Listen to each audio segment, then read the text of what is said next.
In this inspiring episode of Faith That Finished, we explore the story of Tim Tebow, one of the most outspoken Christian athletes of the modern era. From his childhood as the son of missionaries to his rise as a Heisman Trophy-winning quarterback at the University of Florida, Tebow's life has been defined by a bold commitment to live out his faith publicly. Welcome to Finish the Races, Faith That Finished.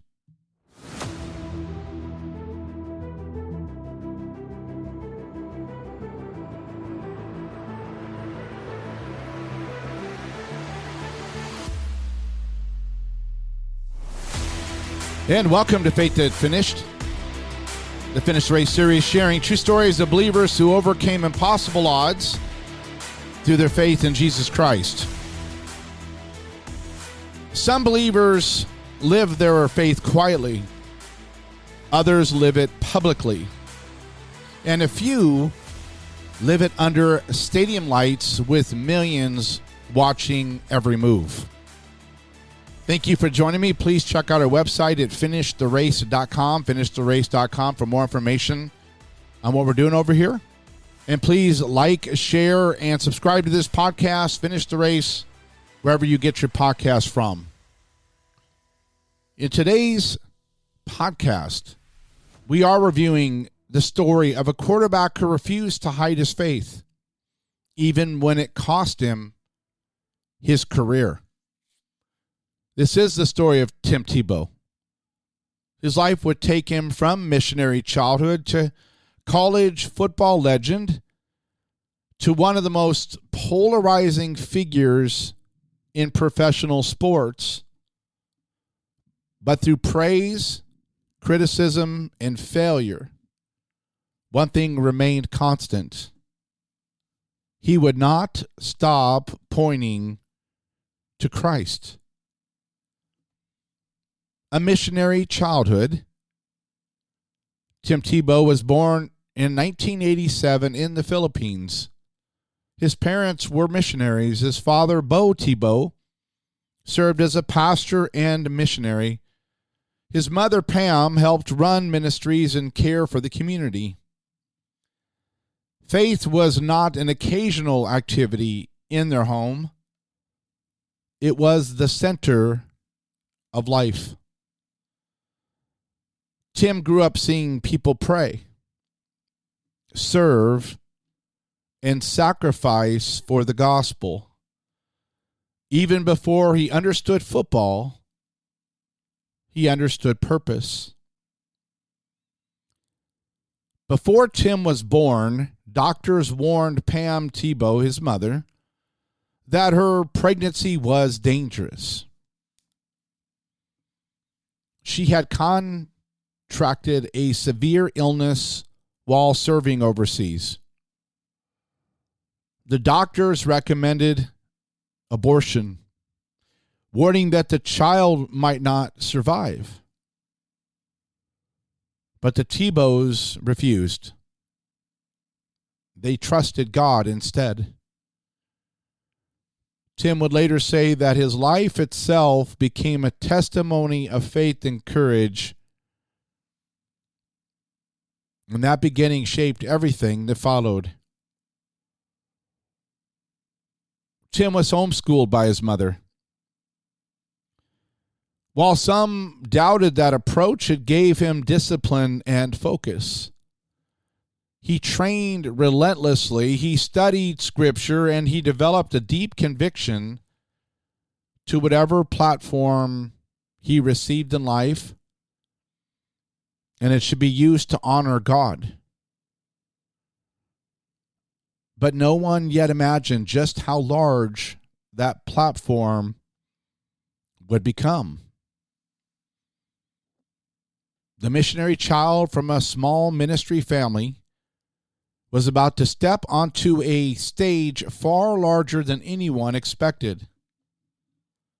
Football would carry him into national fame. But fame would bring something else with it. Pressure, criticism, and the challenge of standing firm in faith while the entire world watched. In part 2, we look at the college phenomenon. The University of Florida. Tim Tebow enrolled at the University of Florida in 2006, and under Coach Urban Meyer, the Florida Gators were already a powerful football program. But Tebow quickly became something different. A quarterback who played with unusual intensity,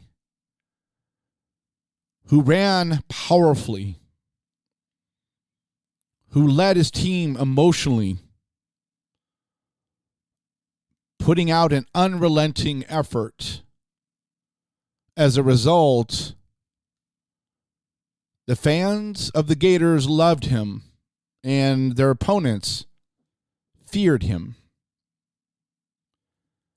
In 2007, Tebow made history. He became the first sophomore ever to win the Heisman Trophy, college football's highest honor. His statistics were astonishing. But what made him unique was what happened after games. He thanked God publicly. He spoke openly about Jesus Christ. He prayed on the field. This was not a private belief. It was a public declaration. After a devastating loss to Ole Miss in 2008, Tim Tebow stood before reporters and delivered one of the most famous speeches in college football history. He said, "You will never see any player in the entire country play as hard as I will the rest of the season." The speech became legendary. And as a result of it coming to pass, Florida went on to win the national championship. Well, Tim Tebow had become a national hero. But the college success was only the beginning.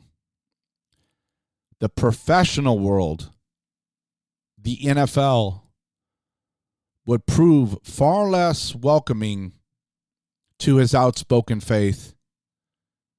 And the next chapter of his story would let us see him go through a test whether his conviction could survive the criticism. In part 3, we look at the NFL and the national scrutiny. Entering the NFL in 2010, Tebow was drafted by the Denver Broncos. From the beginning, analysts doubted him. They criticized his throwing mechanics. They questioned whether he could succeed professionally. But the criticism was not only about football, it was about faith.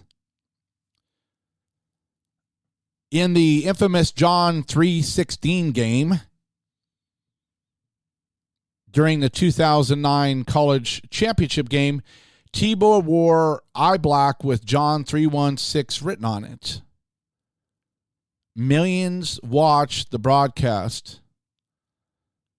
Google later reported that over 90 million searches for John 3:16 occurred during the game. Years later, during a playoff victory over Denver, Tebow passed for exactly 316 yards. The coincidence stunned fans. For Tebow, it simply reinforced his mission. Tebowing. When cameras captured Tebow kneeling in prayer on the field, the image went viral. The act became known as T-bowing or Tebowing. Some admired it. Others mocked it. Late-night comedians ridiculed him. Sports commentators criticized him. But Tebow refused to change. He believed faith was not something to hide. And for a moment, it looked like Tebow might actually conquer the NFL. But see, professional sports, when you become the target, are unforgiving. And soon the same spotlight that elevated him would begin to close doors, and the real test of faith was yet to come. Part 4, we look at setbacks and new callings. The NFL door closes. After his playoff success with Denver, Tebow was traded. Teams tried him briefly, and then they moved on. Analysts debated endlessly about his abilities, and eventually the NFL opportunities disappeared. For many athletes, that would have been devastating. But for Tebow, who refused to be defined by football, it led him to prayer for what the next purpose God had for him. So he moved into broadcasting, then attempted a surprising new path, professional baseball. Again, the critics mocked the idea. And again, he worked relentlessly. But even beyond sports, another mission was emerging. Tebow began focusing heavily on humanitarian work, and through the Tim Tebow Foundation, he launched programs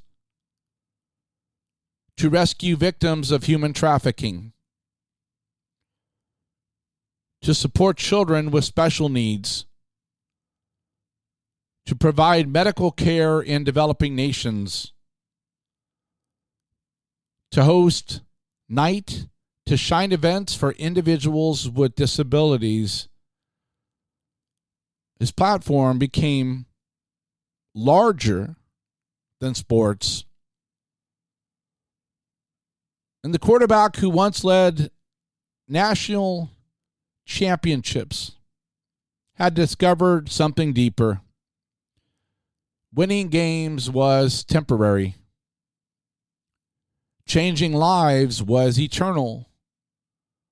And the final chapter of his story would reveal what finishing the race truly looks like. In part 5, we will look at finishing the race. Tim Tebow never became the greatest NFL quarterback in history. But see, that was never his ultimate goal. He once said, "My mission is not to be the best athlete in the world. My mission is to serve God with the platform He gives me." And that perspective changed everything. Tebow's story resonates with modern believers in Jesus Christ because his adversity looks familiar. Not persecution, not prison time, but cultural pressure, excessive mockery, career disappointment, and the temptation to stay silent about faith, but he refused. Through victories and losses, one truth remains clear. Tim Tebow's story is not about football. It's about courage. The courage to speak about Christ in environments where faith is often unwelcome. The courage to serve others when fame fades. The courage to finish the race faithfully. The world measures success in trophies, but God measures success in faithfulness.